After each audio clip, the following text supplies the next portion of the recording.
Bonjour à tous, c'est le petit investisseur. On se retrouve aujourd'hui pour le second épisode de la mini-série Les bases du trading. Donc aujourd'hui, on va voir qu'est-ce qu'un chandelier japonais. On va également voir les différentes unités de temps. Et pour finir, on abordera ce que j'appelle le chartisme, ou plus communément appelé le price action. Alors, avant de commencer donc sur les chandeliers japonais, il faut savoir que chacune des bougies qui apparaissent sur ce graphique sont fonction des unités de temps. Donc c'est-à-dire que chacune des bougies représente l'unité de temps sélectionnée. Donc là, en l'occurrence, on est sur un graphique en 4 heures, ce qui veut dire que chaque bougie représente le cours de variation du prix sur 4 heures. Ensuite, il faut bien comprendre donc la structure des chandeliers japonais, c'est-à-dire qu'elles ont ce qu'on appelle un corps, donc là vous voyez toute la partie grasse bleue, et une queue, comme ici. Vous voyez? Juste en dessous et généralement un petit peu au-dessus. Ou là, ici, au-dessus et un petit peu en dessous. Donc on a deux types de chandeliers japonais. Donc les bougies baissières et les bougies haussières. Donc généralement, la plupart du temps, les bougies haussières sont représentées en bleu ou en vert. Et la plupart du temps, les bougies baissières sont représentées en rouge. Donc ici, il faut bien comprendre que ça va nous donner beaucoup d'informations d'analyser les chandeliers japonais. Parce que si on prend l'exemple donc, de cette bougie, on va voir que le bas du corps sur les bougies haussières représente le cours d'ouverture du prix sur une bougie de 4 heures, et le haut du corps va représenter le cours de clôture du prix sur la bougie de 4 heures. Ensuite, donc la queue au-dessus représente le cours de variation maximum durant ces 4 heures, à la hausse et à la baisse avec la queue inférieure. Donc si on reprend, on a donc le cours d'ouverture ici, le cours de clôture ici, la hausse maximum avant de revenir clôturer, et la baisse maximum avant de venir clôturer. Également, donc si on prend l'exemple d'une bougie baissière, c'est l'inverse. Le haut du corps, c'est le cours d'ouverture, et le bas du corps, c'est le cours de clôture, avec la hausse maximum sur la queue supérieure, et la baisse maximum au cours de ces 4 heures sur la queue inférieure. Donc maintenant qu'on a vu ce qu'était une bougie et un chandelier japonais, on va voir en fonction des unités de temps quels peuvent être les différents styles de trading. Donc il faut savoir qu'il y a trois styles de trading, donc ce qu'on appelle le scalping. Donc là on va être sur des unités de temps de entre 1 minute et 5 minutes. Ensuite on va avoir ce qu'on appelle le day trading. Donc là généralement ça va varier entre 15 minutes et 4 heures des unités de temps. Et ensuite, on va voir ce qu'on appelle le swing trading, donc style de trading dont je suis adepte, où on va varier entre allez, 1 heure pour vraiment la plus basse unité de temps sur laquelle on analyse, jusqu'à une semaine, voire un mois. Donc maintenant qu'on a vu les différents styles de trading et qu'est-ce qu'une bougie ou un chandelier japonais, on va voir les différents styles d'analyse. Alors il faut savoir qu'il existe deux grands types de familles d'analyse. Donc la première, ça va être ce qu'on appelle l'analyse fondamentale, et la seconde, ça va être ce qu'on appelle l'analyse technique ou graphique. Pour commencer, l'analyse fondamentale, ça va vraiment être l'analyse des données financières, généralement pour les actions, ou les données macroéconomiques pour les paires du Forex.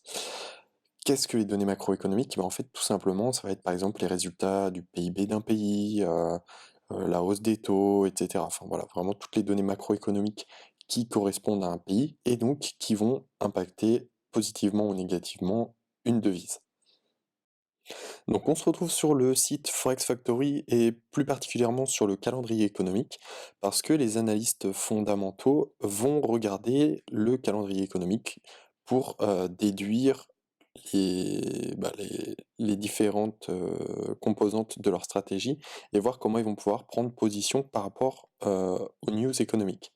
Donc il faut savoir que sur le calendrier économique, on a une publication de différentes données macroéconomiques, journalières et qui sont prévues, par exemple des annonces de la BCE, la publication de la balance commerciale allemande, etc. etc.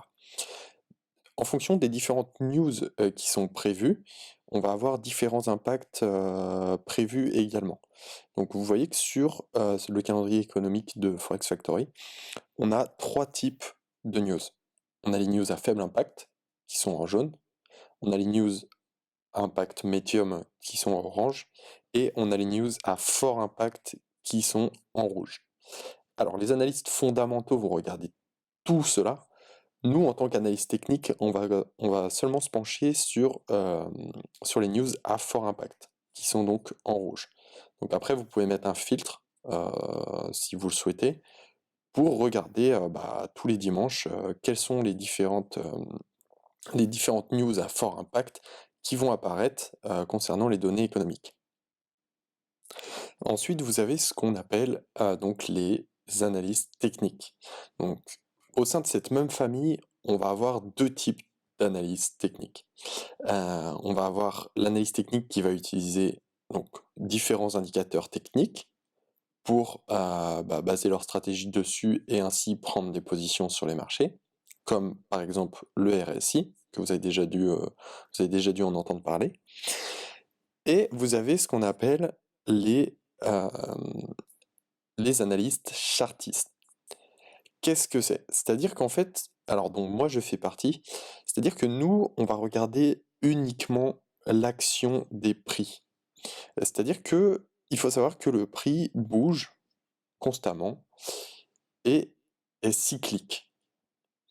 Euh, Si on part de ce principe-là, on va pouvoir créer une stratégie autour de la cyclicité des marchés et ne pas se baser sur aucun indicateur technique, aucune news. Quand je vous disais qu'on regardait les news, c'était uniquement pour pas prendre une position juste avant une news à fort impact, qui pourrait taper notre stop loss directement. Mais voilà, nous on va vraiment se concentrer sur le prix en lui-même et sur toutes les informations qu'il peut nous donner. Ce qu'il faut savoir, c'est que l'analyse fondamentale au niveau retail, c'est-à-dire des investisseurs comme vous et moi, c'est extrêmement difficile sur le marché du Forex parce que on n'a pas les capacités pour avoir les informations nécessaires sur les données économiques et ainsi anticiper celles-ci.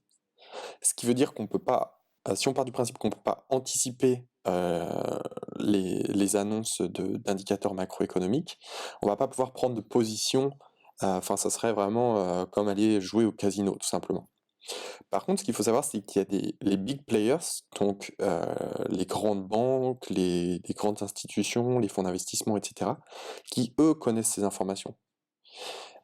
Eux connaissent ces informations et vont spéculer grâce à celles-ci.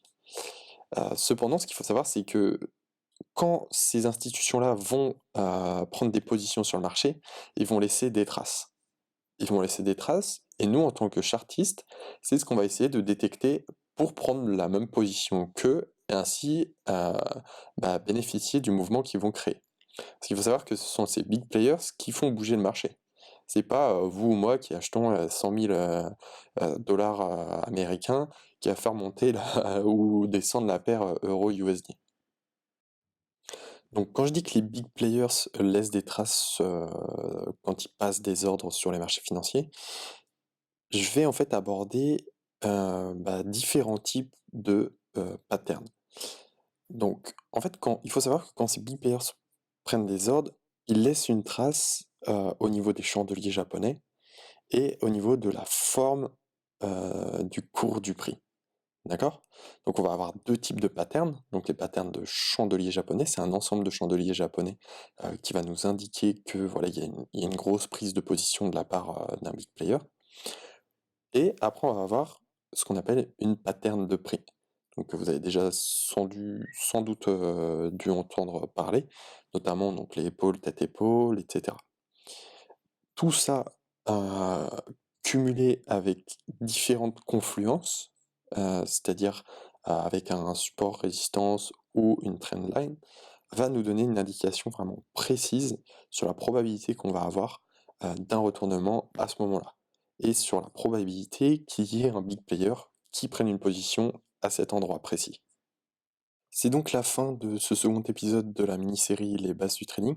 J'espère que celui-ci vous a plu, donc n'hésitez pas à vous abonner, à aimer cette vidéo, et on se retrouve dans le prochain épisode pour aborder donc les patterns de prix, les patterns de chandelier japonais, et aborder d'une manière plus complexe la cyclicité des marchés.